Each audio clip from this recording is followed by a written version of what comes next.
All right, everybody, welcome to another edition of the Sales Vitamin Podcast, where every episode is going to help you grow in your professional sales development and help you and your team grow in your sales professional development. And today we have a Sales Pros Pro on the show. You're going to love this episode. Her roots go deep in the sales profession, the entrepreneur profession. It's Annie Ruggles. She is the owner of the Non-Sleazy Sales Academy. So I love the name, and I think we're going to get some great information today from Annie. And Annie, it's great to have you on the show today to throw out some sales vitamins for everybody. Thanks, John. I'm delighted to be here. So let's start with just give the listeners kind of your high level, your background, how you got to the Non-Sleazy Sales Academy, how you started that and what's behind that, and kind of just your history. I never, ever anticipated that I would be selling sales. I've talked about, like, if you go back in a time machine and find little Annie Passanisi and you're like, you're going to teach sales, I would go back to bed and stay there. I would just be like, nope, it's done for me. It's over.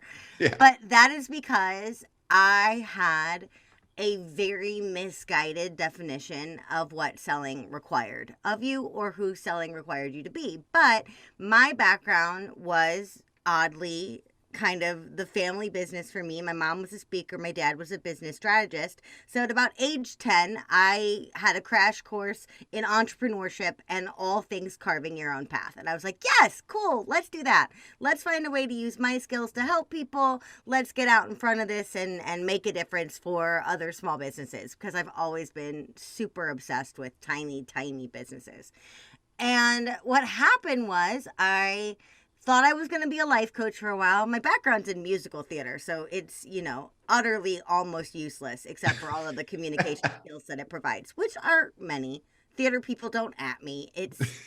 We know that we have an interesting masters. Okay, come on. Yeah. But anyway, what happened was I thought I was going to be a life coach for a while because I'm really, really interested in positive psychology, and I was coming of entrepreneurial age right at the first big coaching boom.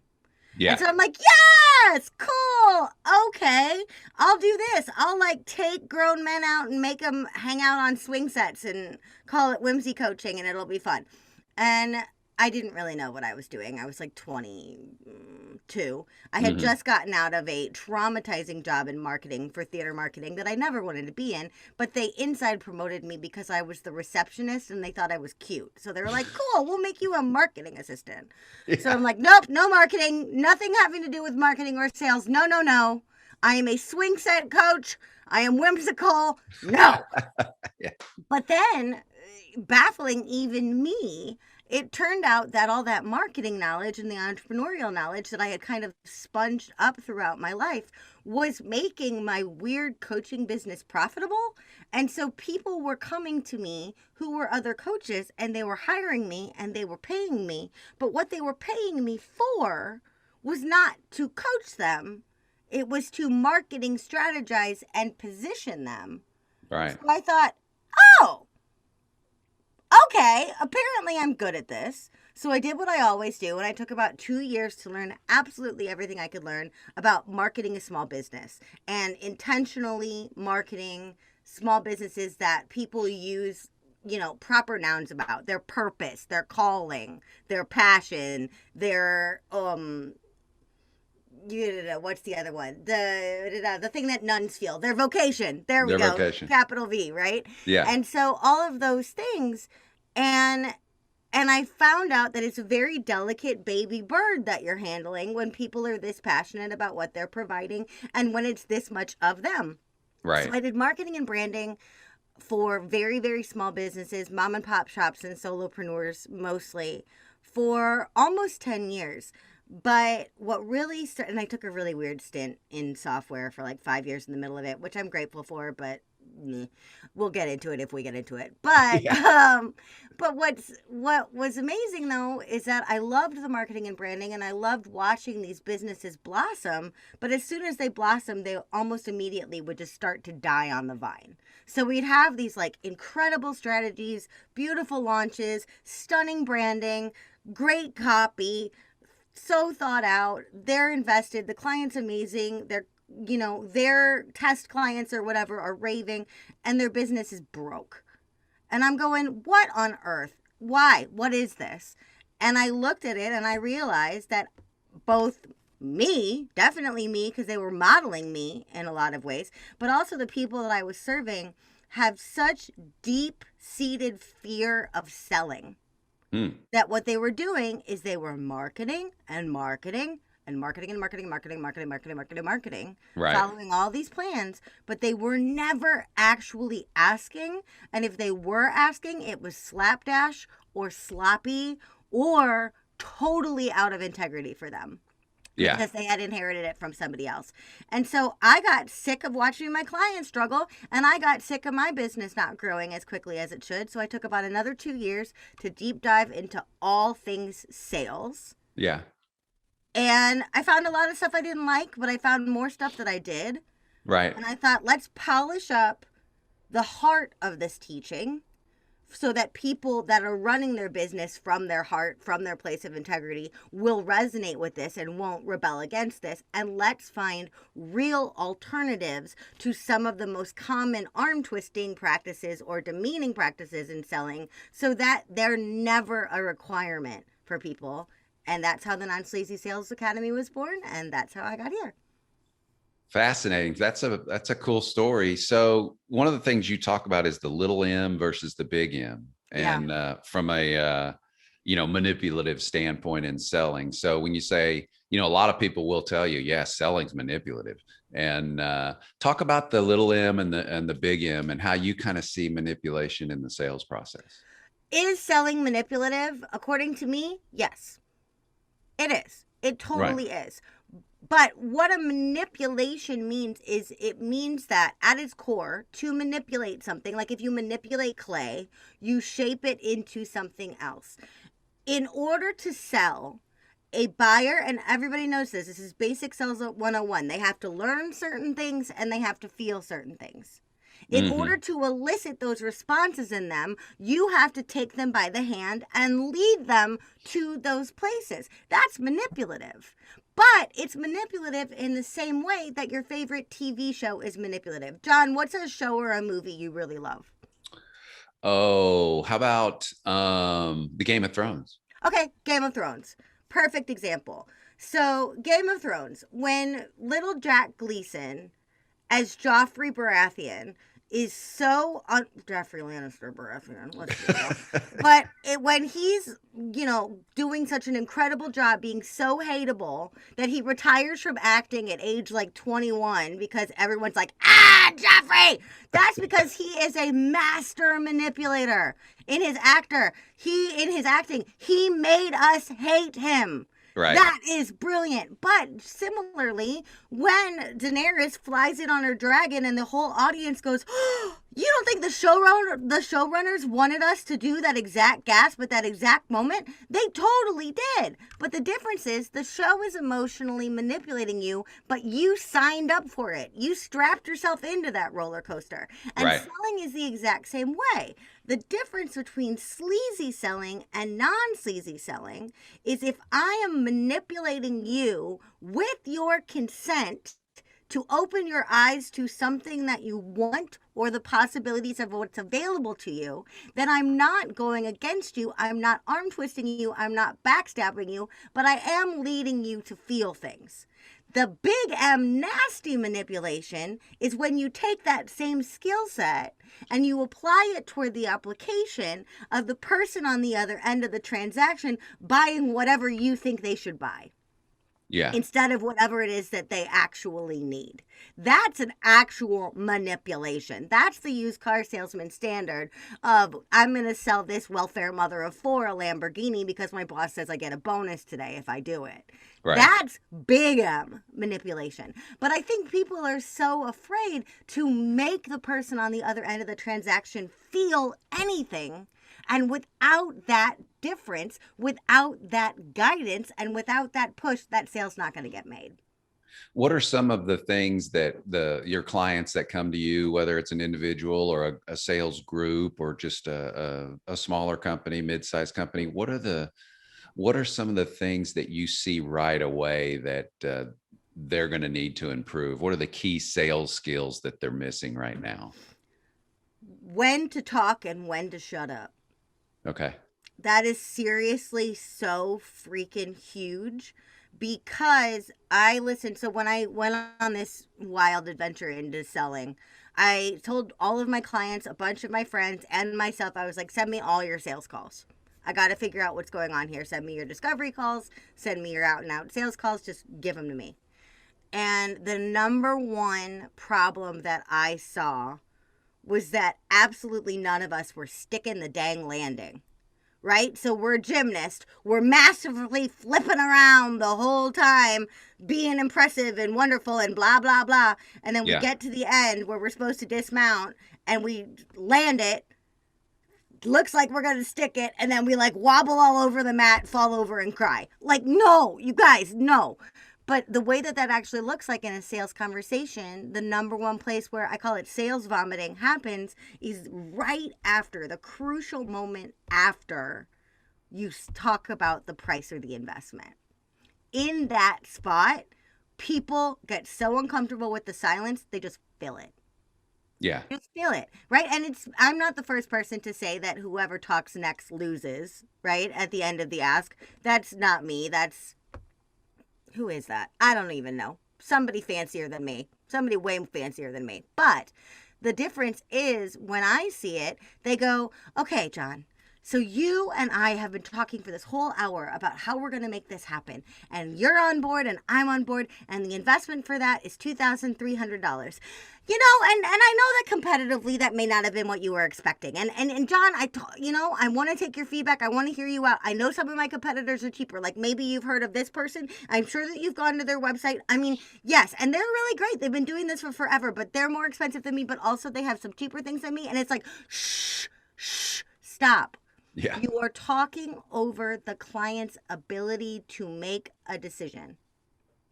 You are babbling when they need peace, right? But then there are other times where you're asked a question like an objection and we clam up, right? We get quiet about it, or we get defensive about handling the objection when really we should be speaking to the validity of how they feel about it and coming to a common conclusion. And so we're not speaking up in uncomfortable areas where that glue could be essential, and we're word vomiting in moments where the client needs to look internally. If we stop and we focus on when they need to hear from us and when they need peace, already, every single person in every single industry sales calls will get astronomically better. Yeah, that's a great sales vitamin right there. They'll know when to listen and know when to talk. Talk to the listeners about the know, like, and trust, and what's the most important part of that. So know, like, and trust, in case people are not like super into the marketing lingo, is really truly the idea of client acquisition and what's required for that, right? First, they have to know you, brand awareness, then they have to like you, authenticity, transparency, then they have to trust you in terms of your customer service, your practices, or how you show up, right? And that is beaten into the entrepreneurial mindset all the time. Know, like, trust. Know, like, trust. And it's true. It's very freaking true. Right. But in highly empathic people, it's also a trap. Because we are taught if they know you, they like you, and they trust you, they will pay you. Right. There's a step missing. But for highly empathic people who could befriend a freaking tree stump, we're like, oh my God, I show up every day as my authentic self. I'm going to be rich without any effort. This is amazing. They know me, they like me, they trust me. Hell, they love me and want me to come to their wedding. I am going to be a cash cow. Woo! Yeah. They have to know you, they have to like you, they have to trust you, and they have to be asked to pay you.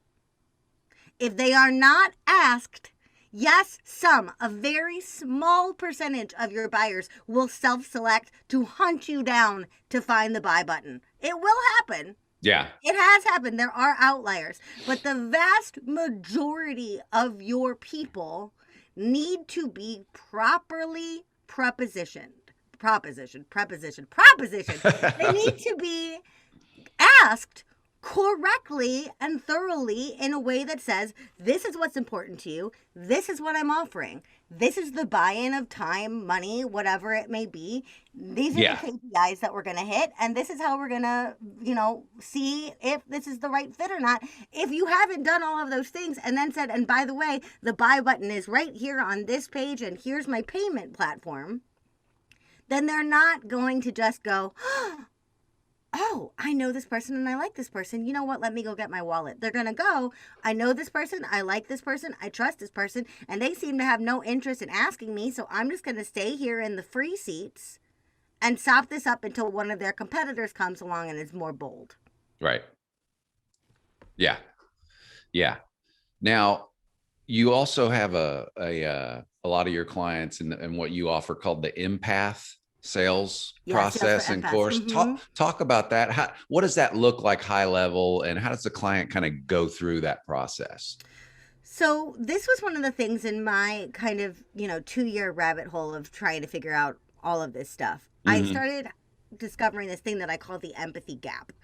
And what that is if you read Sell or Be Sold, Grant Cardone or Daniel Pink or Seth Godin or a lot of these books, even like Adele Ravella's Buyer Personas, all of these really beautiful books. Yeah. They all say, in order to be an incredible salesperson, the skill you need to hone is empathy. You need to be able to step into the shoes of the person you're selling to emotionally, logically, and understand the problem from their vantage point. Of course. Right. Makes total sense. However, when you go over to a bunch of coaches and healers who are naturally empathic, those are the exact same people who are going to go, I can't sell. That's manipulative. I can't sell. That's nasty. Their empathy is so high and their idea of selling is so low that they're sitting on this treasure trove of empathy that all the greats are basically telling you to go out and buy however you can if you're in sales. They're sitting on all this natural talent and they're refusing to use it because to them, sales is a violation of that empathy. That's really messed up, right? So, number one, if you're not naturally empathic and it's not easy for you, then do what all of the books tell you to say and learn to be as open and transparent in yourself and listen as actively as you can in them. But for the people that I work with, what they need to be able to come to terms with is that empathy is a gift and so is selling. To be able to sell well is a beautiful gift, and to be able to sell well with empathy will keep you in line ethically. Right? But Right. it was just, it's so goofy. It's so freaking goofy. It's like, if you read a book that says, women who are 5'6" are the perfect height. I'm 4'11". I don't know. That's freaking tall to me. Right? And then you go up to a woman who's 5'6" and you're like, hey, you're the perfect height. And they're like, no, I'm short. And it doesn't even matter because I'm fat. So what doesn't even matter? You're like, whoa. I just read this book that said that you are the paradigm. Right? No. Yeah. Right? You are the standard. They don't do it. So what I've had to do with people is rein in that empathy within boundaries and say, okay, you deeply feel for your client. You don't want to violate your client, but we have to reframe selling as serving that client, not abusing that empathy. Does that make sense? Yeah. Yeah, absolutely. Absolutely. So you take clients through that whole process in your course and kind of guide them through that. Okay, cool. Yeah, and it's largely, again, like what we talked about, what to listen for, right? What emotional triggers to hit. And a large part of empathic selling is how pain points are addressed. Okay, great.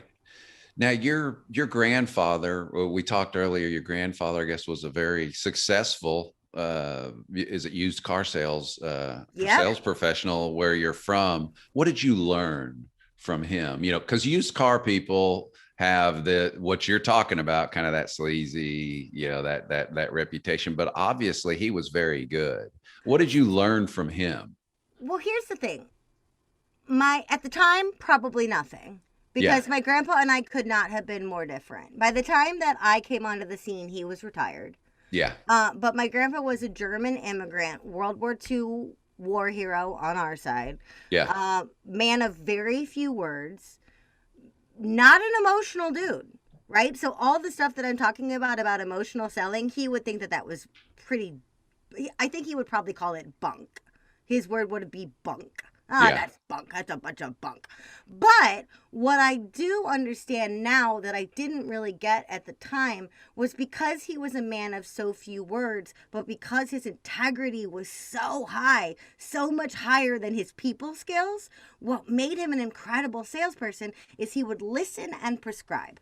So if someone came in there and they said, Fred, I got 4 kids, he'd go, no, no, no, no. Ah, station wagon. How big are your kids?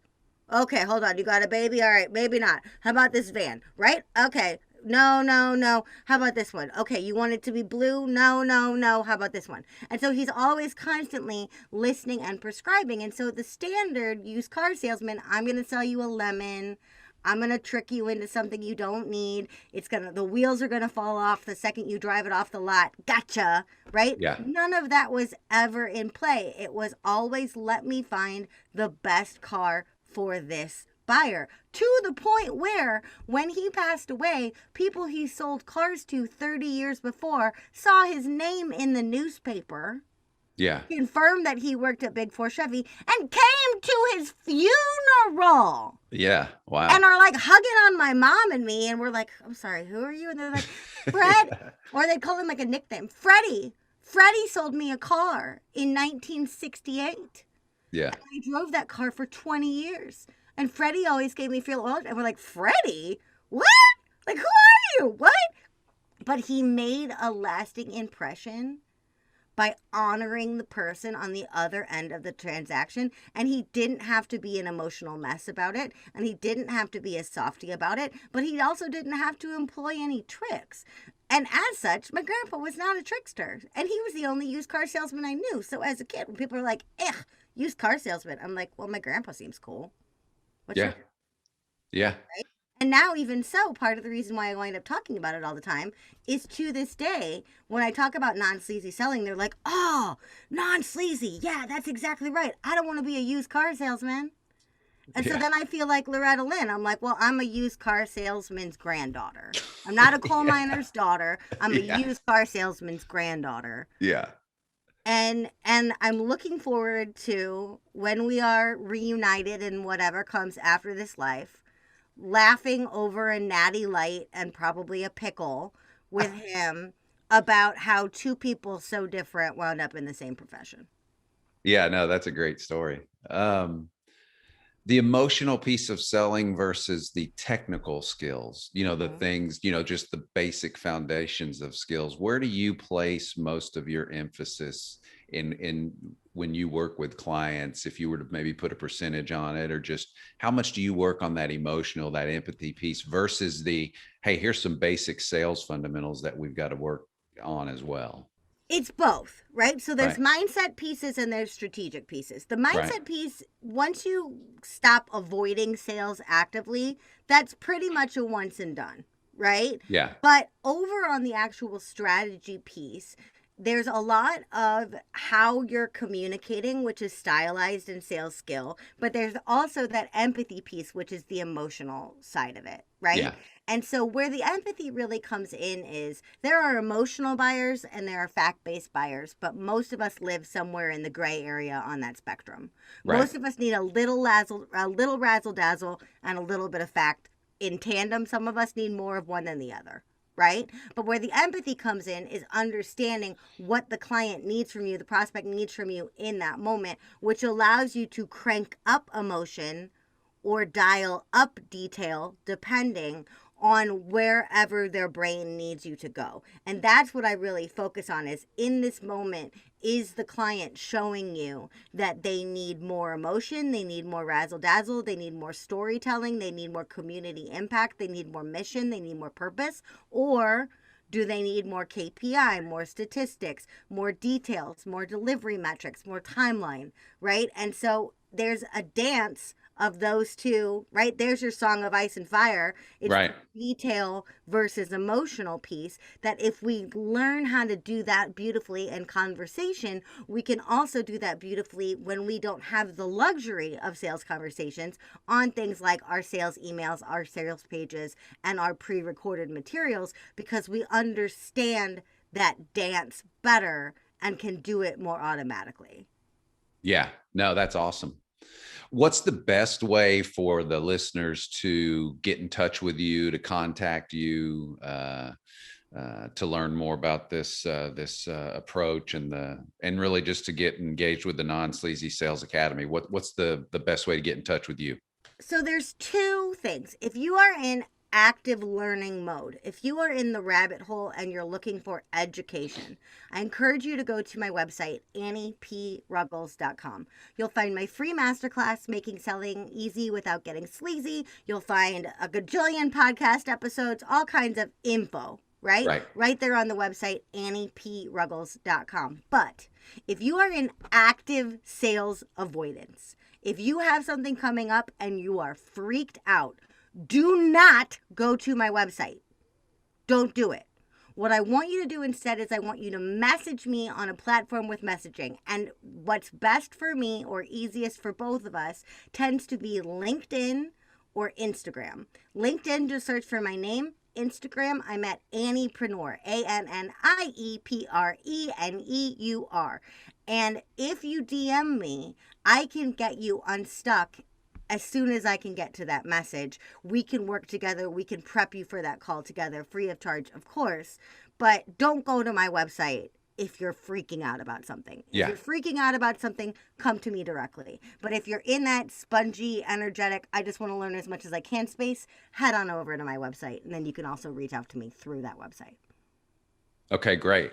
All right. So all you listeners, two options for you. If you just need to get some information and you need to learn, you kind of want to be the sponge, get to her website. It's a great website. I've been there and checked it out. It's really cool. Thanks, John. But if you are in avoidance or call reluctance, if you're in that space, then get in contact with her directly. DM her, LinkedIn, Instagram, whatever. I'm sure her email and all that contact information would be on the website as well if you need to get in touch with her. So get in touch with her there. And the last topic here is you've got one sales vitamin, Annie, to give out today. One sales vitamins for the listeners. What's that sales vitamin or just piece of helpful sales information you want to leave them with? Selling is not defined by all the horrible times you've been sold to. None of that behavior is required. But asking is. And there's a way to do it beautifully. So if when you go to sell, you're hearkening back to all the times you were hurt, I want you to realize that that's weird sales trauma. That's not doctrine. So there are better ways to do this. There are kinder ways to do this. There are ways to do this that feel like a beautiful win-win for both you and for your client. Seek it out. It's there. All right. Another fantastic sales vitamin from Annie Ruggles, the Non-Sleazy Sales Academy. Check it out. Get to her website. It's been so great talking to you today, Annie. Just a ton of sales knowledge. You're obviously a pro's pro, and I know the listeners got a whole bottle of vitamins today. So thanks so much for coming on today and for your commitment to the sales profession. It's my pleasure. Thanks so much for having me. You bet.